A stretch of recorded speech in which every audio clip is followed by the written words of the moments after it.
La energía del presente y del futuro la generamos juntos. Energías que mueven los sueños y el progreso de la gente. Cuidar del planeta, proteger el hábitat y los recursos naturales es fundamental. Por eso, aceleramos el cambio hacia energías nobles y limpias en beneficio del país. Nuestros colaboradores impulsan la transformación de las energías y ser reconocidos como una de las mejores empresas para trabajar nos llena de orgullo. AES Dominicana, acelerando el futuro de la energía juntos.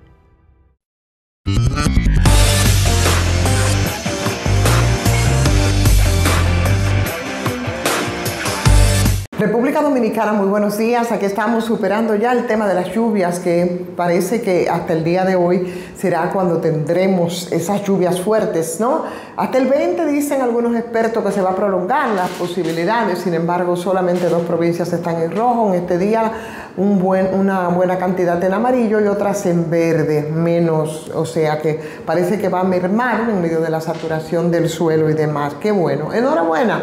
porque ya de aquí para allá iba a ser mucho más problema de los que nos ha causado, que por supuesto ha dejado una secuela de 3 personas muertas. Reflexionando un poco sobre lo que fue hace 2 semanas aquí en el país en términos mediáticos, el anuncio de la reforma fiscal del gobierno, previo a la reforma constitucional, la verdad es que a veces uno no entiende las cosas que ocurren en este país, ¿no? En términos de la responsabilidad, en términos de las urgencias, de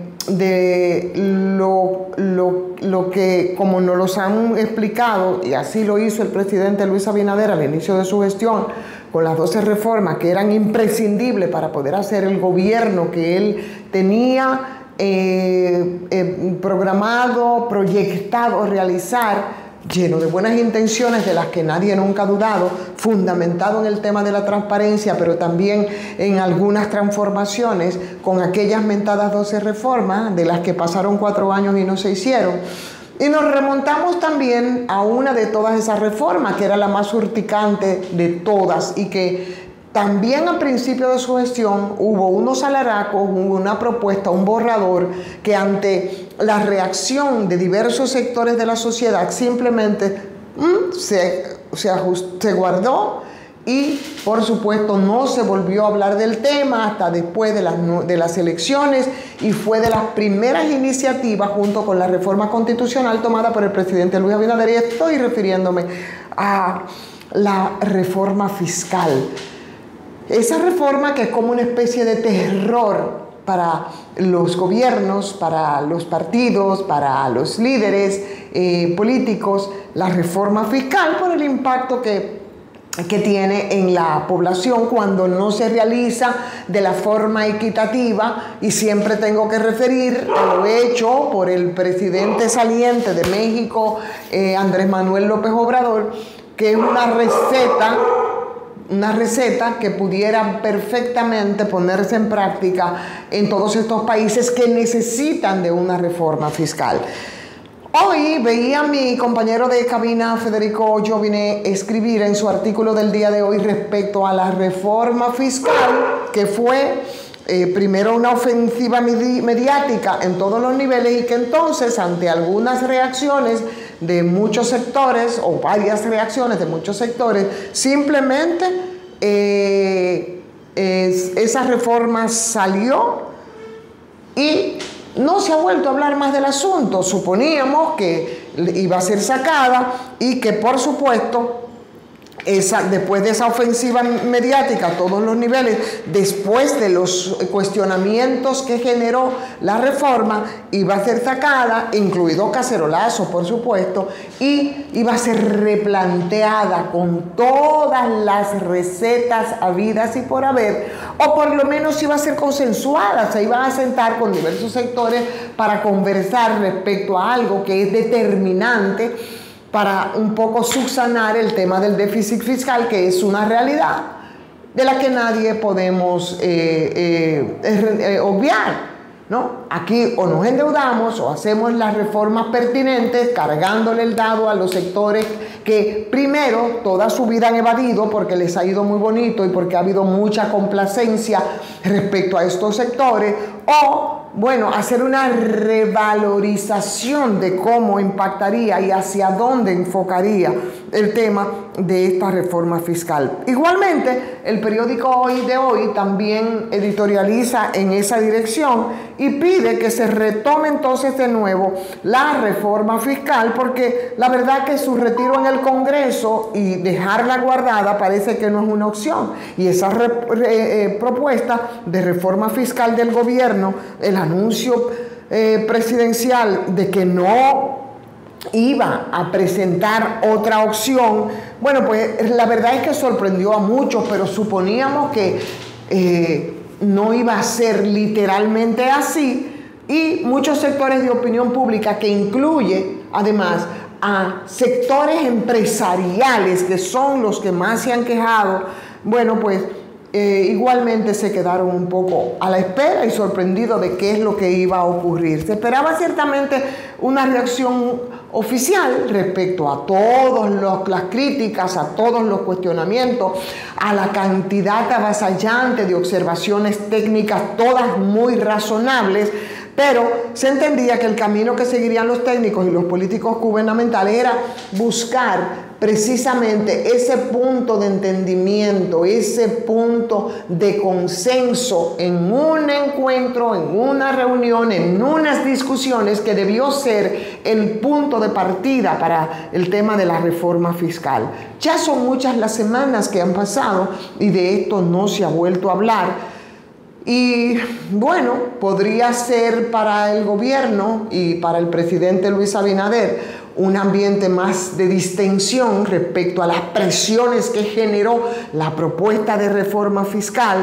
Y yo creo que eso debería de aprovecharse, porque eso nos coloca en un mayor nivel de sosiego, de mejor ánimo, de entender las dimensiones a la reforma presentada, de entender las